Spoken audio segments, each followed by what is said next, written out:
أعوذ بالله من الشيطان الرجيم. بسم الله الرحمن الرحيم. الحمد لله الذي أنزل على عبده الكتاب ولم يجعل له عوجا قيما لينذر بأسا شديدا من لدنه ويبشر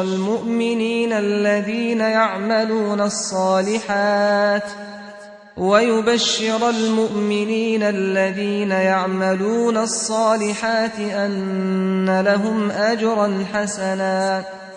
ماكثين فيه أبدا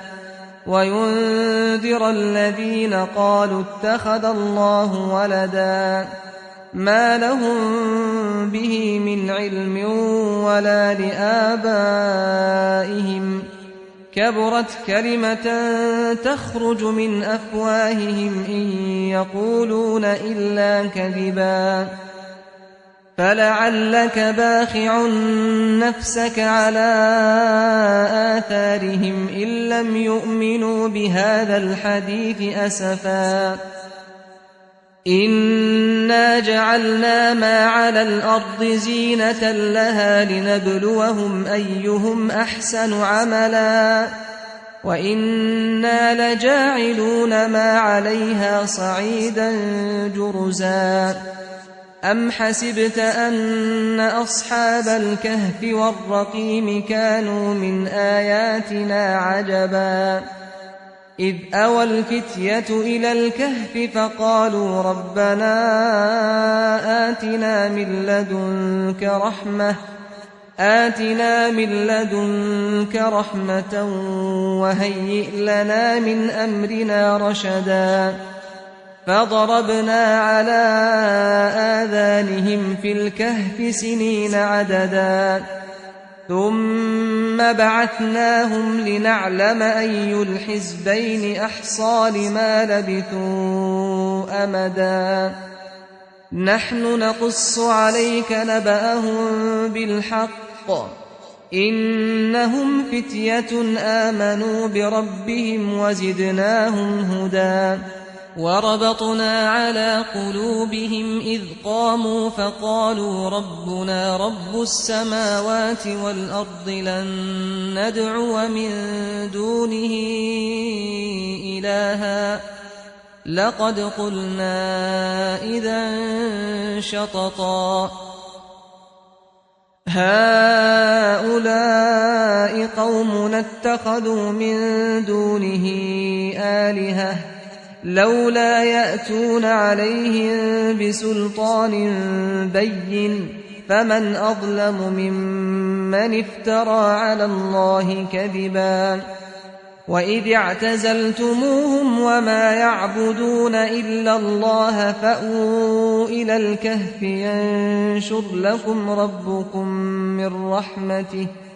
ينشر لكم ربكم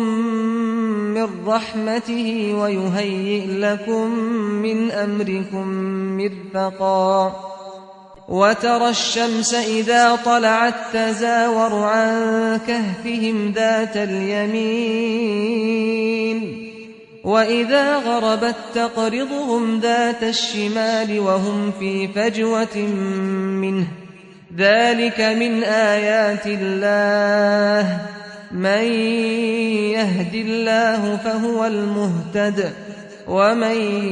يضلل فلن تجد له وليا مرشدا وتحسبهم أيقاظا وهم رقود ونقلبهم ذات اليمين وذات الشمال وكلبهم باسط ذراعيه بالوصيد لو اطلعت عليهم لوليت منهم فرارا ولملئت منهم رعبا وكذلك بعثناهم ليتساءلوا بينهم قال قائل منهم كم لبثتم قالوا لبثنا يوما أو بعض يوم قالوا ربكم أعلم بما لبثتم فابعثوا أحدكم بورقكم هذه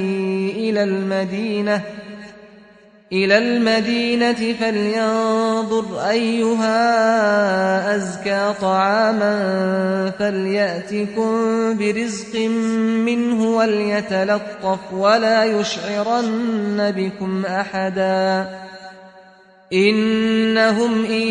يظهروا عليكم يرجموكم أو يعيدوكم في ملتهم ولن تفلحوا إذا أبدا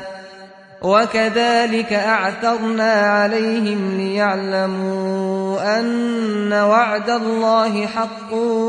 وأن الساعة لا ريب فيها إذ يتنازعون بينهم أمرهم فقالوا ابنوا عليهم بنيانا ربهم أعلم بهم قال الذين غلبوا على أمرهم لنتخذن عليهم مسجدا سيقولون 3 رابعهم كلبهم ويقولون 5 سادسهم كلبهم رجما بالغيب ويقولون 7 وثامنهم كلبهم قل ربي أعلم بعدتهم ما يعلمهم إلا قليل فلا تمار فيهم إلا مراء ظاهرا ولا تستفت فيهم منهم أحدا ولا تقولن لشيء إني فاعل ذلك غدا إلا أن يشاء الله واذكر ربك إذا نسيت وقل عسى أن يهديني ربي لأقرب من هذا رشدا ولبثوا في كهفهم 300 سنين وازدادوا 9 قل الله أعلم بما لبثوا له غيب السماوات والأرض أبصر به وأسمع ما لهم من دونه من ولي ولا يشرك في حكمه أحدا واتل ما أوحي إليك من كتاب ربك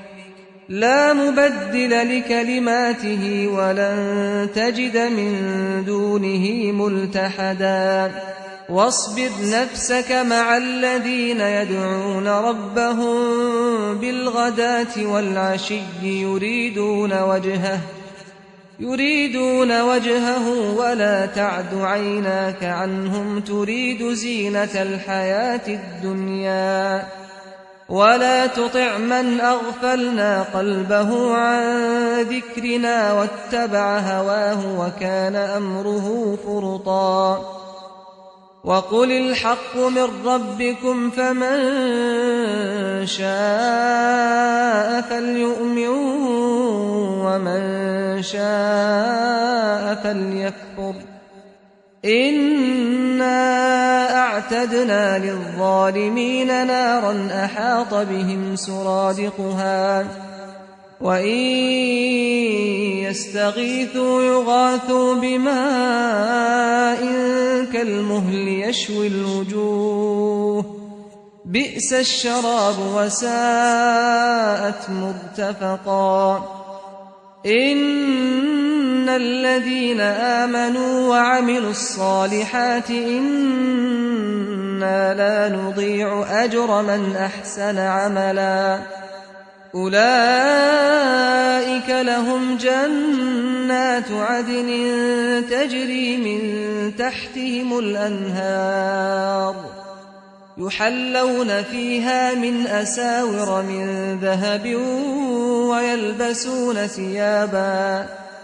ويلبسون ثيابا خضرا من سندس وإستبرق متكئين فيها على الأرائك نعم الثواب وحسنت مرتفقا واضرب لهم مثل الرجلين جعلنا لأحدهما جنتين من أعناب وحففناهما بنخل وجعلنا بينهما زرعا كلتا الجنتين آتت أكلها ولم تظلم منه شيئا وفجرنا خلالهما نهرا وكان له ثمر فقال لصاحبه وهو يحاوره أنا أكثر منك مالا وأعز نفرا ودخل جنته وهو ظالم لنفسه قال ما أظن أن تبيد هذه أبدا وما أظن الساعة قائمة ولئن رددت إلى ربي لأجدن خيرا منها منقلبا قال له صاحبه وهو يحاوره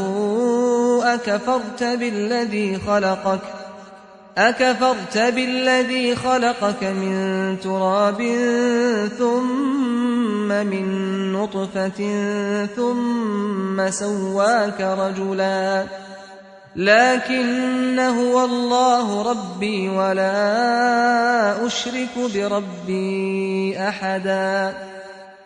ولولا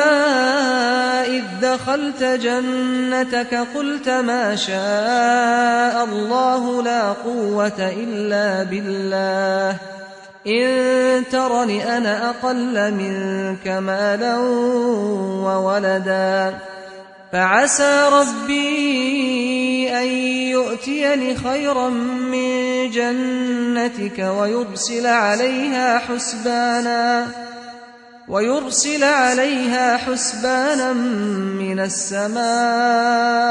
فتصبح صعيدا زلقا أو يصبح ماؤها غورا فلن تستطيع له طلبا وأحيط بثمره فأصبح يقلب كفيه على ما أنفق فيها وهي خاوية على عروشها ويقول يا ليتني لم أشرك بربي أحدا ولم تكن له فئة ينصرونه من دون الله وما كان منتصرا هنالك الولاية لله الحق هو خير ثوابا وخير عقبا واضرب لهم مثل الحياة الدنيا كماء أنزلناه من السماء فاختلط به نبات الأرض فأصبح هشيما تذروه الرياح وكان الله على كل شيء مقتدرا المال والبنون زينة الحياة الدنيا والباقيات الصالحات خير عند ربك ثوابا وخير أملا ويوم نسير الجبال وترى الأرض بارزة وحشرناهم فلم نغادر منهم أحدا وعرضوا على ربك صفا لقد جئتمونا كما خلقناكم أول مرة بل زعمتم أن لن نجعل لكم موعدا ووضع الكتاب فترى المجرمين مشفقين مما فيه ويقولون يا ويلتنا ما لهذا الكتاب لا يغادر صغيرة ولا كبيرة إلا أحصاها ووجدوا ما عملوا حاضرا ولا يظلم ربك أحدا وإذ قلنا للملائكة اسجدوا لآدم فسجدوا إلا إبليس كان من الجن ففسق عن أمر ربه أفتتخذونه وذريته أولياء من دوني وهم لكم عدو بئس للظالمين بدلا ما أشهدتهم خلق السماوات والأرض ولا خلق أنفسهم وما كنت متخذ المضلين عضدا ويوم يقول نادوا شركائي الذين زعمتم فدعوهم فلم يستجيبوا لهم وجعلنا بينهم موبقا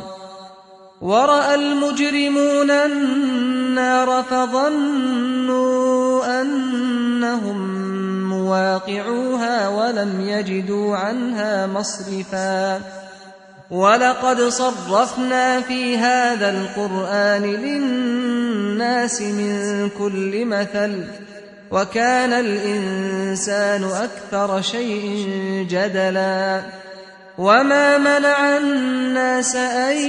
يؤمنوا إذ جاءهم الهدى ويستغفروا ربهم إلا أن تأتيهم سنة الأولين أو يأتيهم العذاب قبلا وما نرسل المرسلين إلا مبشرين ومنذرين ويجادل الذين كفروا بالباطل ليدحضوا به الحق واتخذوا آياتي وما أنذروا هزوا ومن أظلم ممن ذكر بآيات ربه فأعرض عنها ونسي ما قدمت يداه إنا جعلنا على قلوبهم أكنة أن يفقهوه وفي آذانهم وقرا وإن تدعهم إلى الهدى فلن يهتدوا إذا أبدا وربك الغفور ذو الرحمة لو يؤاخذهم بما كسبوا لعجل لهم العذاب بل لهم موعد لن يجدوا من دونه موئلا وتلك القرى أهلكناهم لما ظلموا وجعلنا لمهلكهم موعدا وإذ قال موسى لفتاه لا أبرح حتى أبلغ مجمع البحرين أو أمضي حقبا فلما بلغا مجمع بينهما نسيا حوتهما فاتخذ سبيله في البحر سربا فلما جاوزا قال لفتاه آتنا غداءنا لقد لقينا من سفرنا هذا نصبا قال أرأيت إذ أوينا إلى الصخرة فإني نسيت الحوت وما أنسانيه إلا الشيطان أن أذكره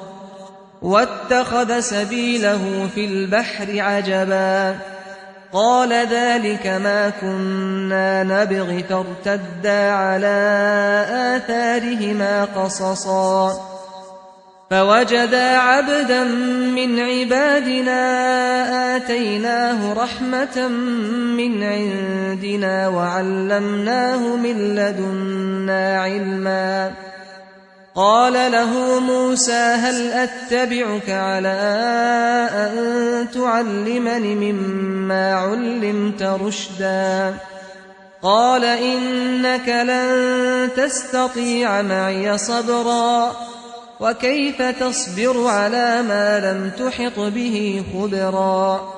قال ستجدني إن شاء الله صابرا ولا أعصي لك أمرا. قال فإن اتبعتني فلا تسألني عن شيء حتى أحدث لك منه ذكرا. فانطلقا حتى إذا ركبا في السفينة خرقها. قال أخرقتها لتغرق أهلها لقد جئت شيئا إمرا. قال ألم أقل إنك لن تستطيع معي صبرا. قال لا تؤاخذني بما نسيت ولا ترهقني من أمري عسرا. فانطلقا حتى إذا لقيا غلاما فقتله. قال أقتلت نفسا زكية بغير نفس لقد جئت شيئا نكرا. قال ألم أقل لك إنك لن تستطيع معي صبرا. قال إن سألتك عن شيء بعدها فلا تصاحبني قد بلغت من لدني عذرا. فانطلقا حتى إذا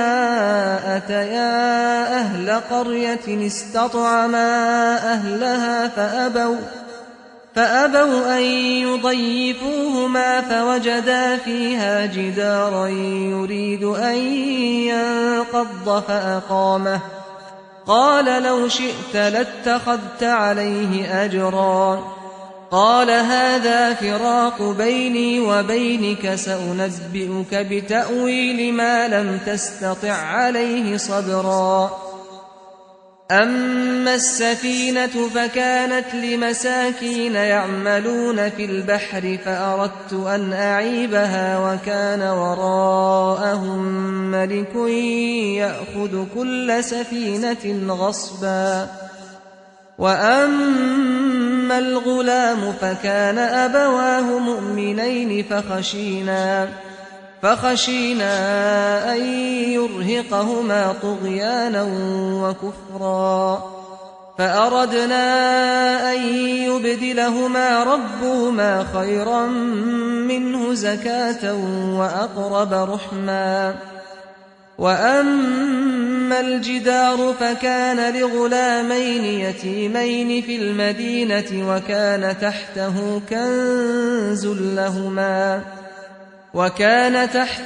كنز لهما وكان أبوهما صالحا فأراد ربك أن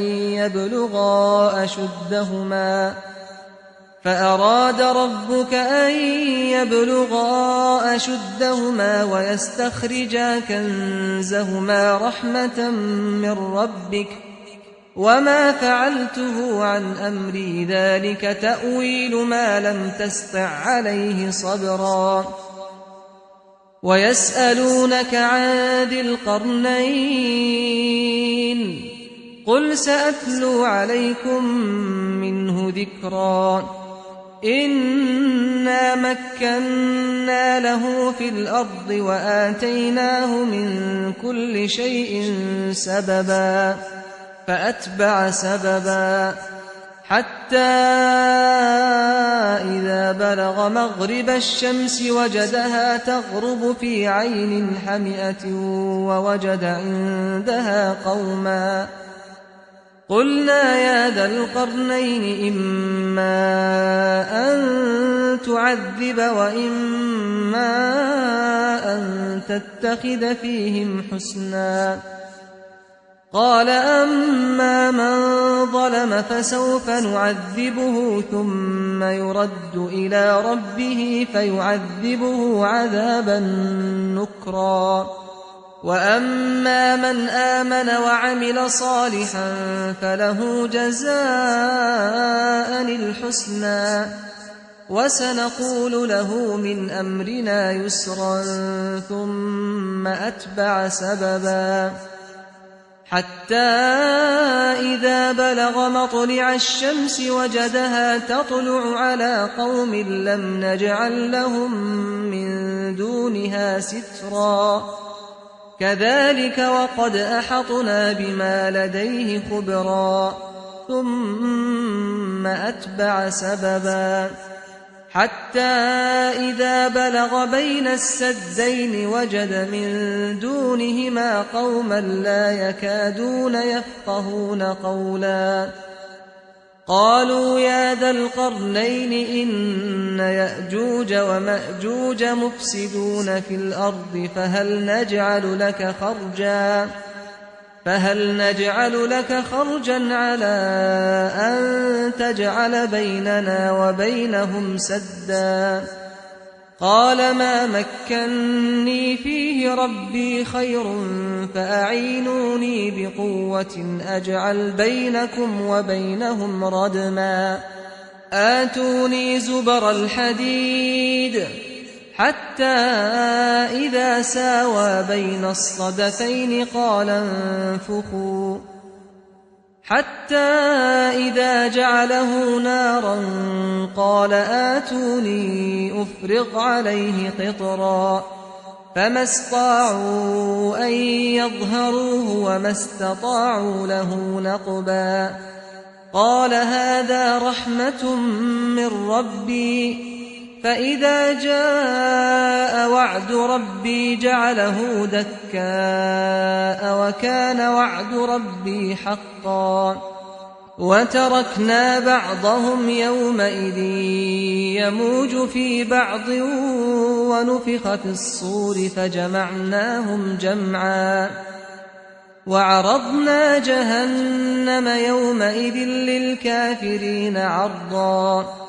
الذين كانت أعينهم في غطاء عن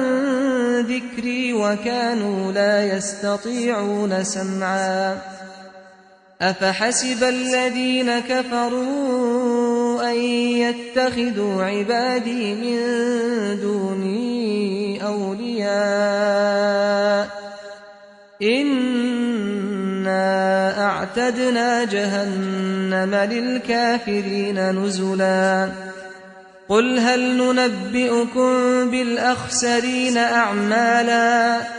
الذين ضل سعيهم في الحياة الدنيا وهم يحسبون أنهم يحسنون صنعا أولئك الذين كفروا بآيات ربهم ولقائه فحبطت أعمالهم فلا نقيم لهم يوم القيامة وزنا ذلك جزاؤهم جهنم بما كفروا واتخذوا آياتي ورسلي هزوا إن الذين آمنوا وعملوا الصالحات كانت لهم جنات الفردوس نزلا خالدين فيها لا يبغون عنها حولا قل لو كان البحر مدادا لكلمات ربي لنفد البحر قبل أن تنفد كلمات ربي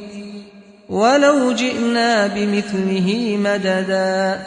قل إنما أنا بشر مثلكم يوحى إلي أنما إلهكم إله واحد فمن كان يرجو لقاء ربه فليعمل عملا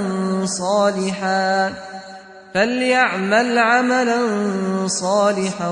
ولا يشرك بعبادة ربه أحدا